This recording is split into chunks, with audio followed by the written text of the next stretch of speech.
Alright, baby, it's This Old Outboard, the 1975 Johnson short shaft tiller. Last of the TWEEKS.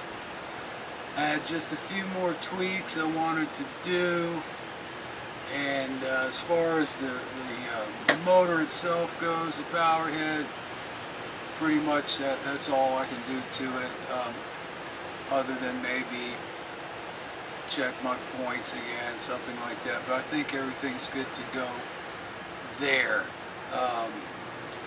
The few finishing things I wanted to get done was alright, first thing I got done,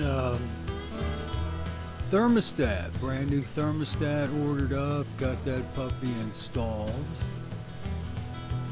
And I had noticed the motor when I took it out, first couple of runs, it just seemed to be running way too cool. So, ordered up the thermostat. The next thing, replace the cover latch. The motor had no latch on it when I got it. I had no latch on the parts motor, but thanks to old Captain Ron there, hooked me up with all these other parts, had the latch. So took that off and put it on. Boy, they give you just enough room in there to get that damn bolt. And next, the silencer. All I had was the bottom cover. Couldn't find a top cover to it and all my junk, and I was actually going to leave it at that. But before I get to that story, this thing needs a gasket in that groove there, and I found some foam type material, so I cut the gasket out. And then I just took my lighter and went around and kind of rounded off the edges, you know, the scissors left it a little jaggedy like, you know. Took the lighter and went around and took some super glue gel, a couple of few drops, and glued her right in, man. Worked out great. Anyway, like I was saying, I didn't have a top cover, so I had cut out a template, thinking maybe, you know, I could find some, you know, real hard plastic and make my own cover for it. And so, like I said, cut out the template, and it came out pretty good, but that material was just way too flimsy to use. I mean, all this thing is a silencer, cuts down on the noise coming out of the carburetor, and so anyway, as the story goes, I wasn't going to order the top piece, and I ended up ordering the whole thing, and it's taken forever to get here. Next thing was the throttle linkage gear cover. Didn't want to leave this big hole there, you know, and I've done this before. Take an old throttle handle. This one was all chewed up on the inside, but the grip was still good. So, take it, cut the grip off, and cut it out and to fit right in there, and it covers it up real nice. A little trimming, you know, you got to do, and fool around with it a little bit. But the stuff is highly flexible, super durable, and it matches the existing throttle. So here I'm just trimming off some of the edges there and getting the nicest fit I can. And you see I have to get to that line right there, cut it straight up, trim it. Because this thing's not perfectly straight, being on that handle, it's kind of got that angle to it. But no big deal. Then I just popped some plastic anchors in there and some stainless steel screws. Drill out my pilot holes.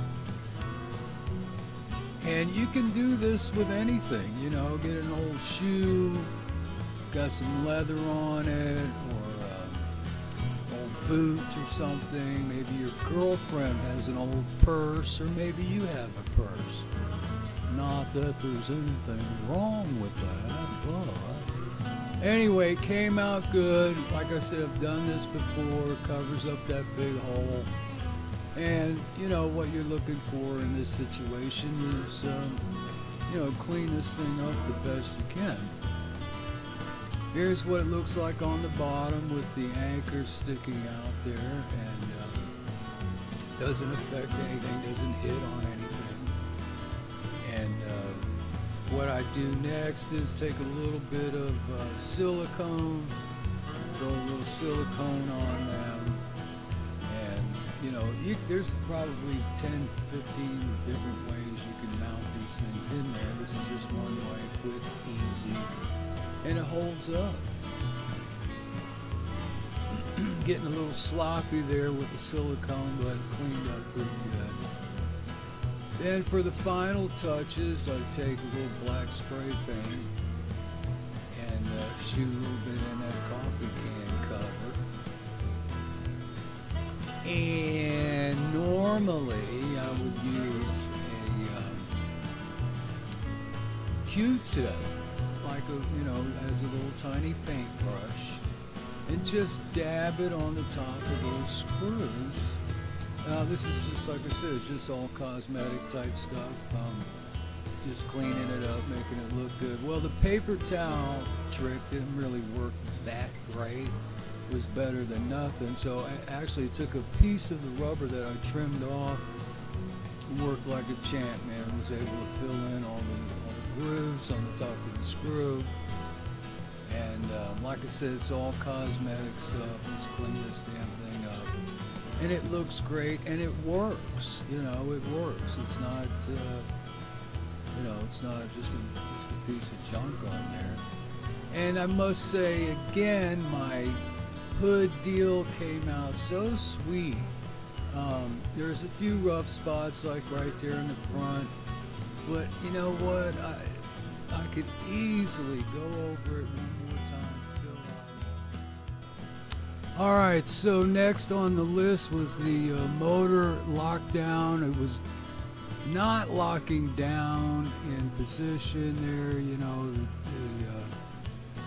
you know, you could just lift the motor up regardless of where the handle was set. And what was going on was a couple of springs were missing, and I remembered from a long time ago looking at these pieces in here. There's a couple of notches down there on one of those pieces, and I was like, man, there's supposed to be some damn springs in there.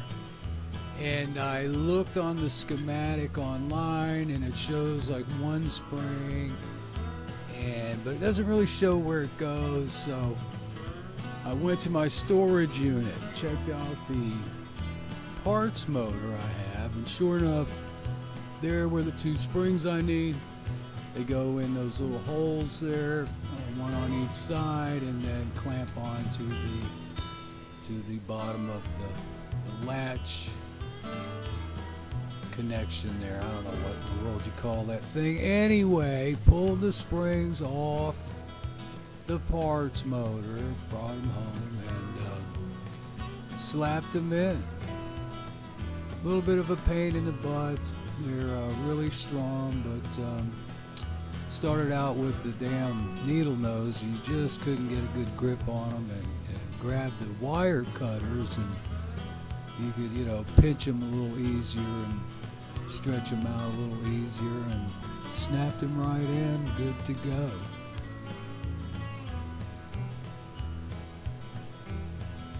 Bing, bang, boom, baby. I'd also greased this up, or should I say, you know, threw some WD-40 in the grease holes there, and loosened everything up a little bit so it was a little smoother operation, and it works. Came out good. And these are just the little things, you know, I like to do and get done on these motors. And back to the silencer issue, like I said earlier, The plan was to just put the bottom in and leave it to whoever buys this thing to go ahead and find themselves a top cover, but I changed my mind and bought one at the last minute on eBay. Right. And here's so what's anyway, going on. Jumped on eBay, and there was, you know, a lot of them on there. I was a little bit surprised, but no tops, just either the bottom, plenty of bottom pieces, or the whole thing. So this guy was about the cheapest one I could find, and he's right here on the west coast of Florida. I think I checked it out at 160 miles away from me. So that's why I ordered the damn thing from him. You know, I saved a couple bucks and thought I could get it here today. Total with shipping, $24.70. Now, that's what pisses me off. Right here, today is the 21st, Tuesday, 21st of August. I ordered this thing Thursday, the 16th. Payment date, they get instant payment from me with my PayPal account, Thursday, the 16th, which was bright and early in the morning. And here it is, the frickin' 20, what did I say today was? The 21st. So Thursday, Friday, and Saturday, count that, that's 3 days. Sunday you can't count because it's Sunday. Monday, Tuesday, so here it's 5 fricking days later. And I'm just getting a confirmation that there was a tracking number provided. You know, 5 frickin' business days, well, even 4 friggin' business days if you want to take Saturday out of the equation. And it really pisses me off.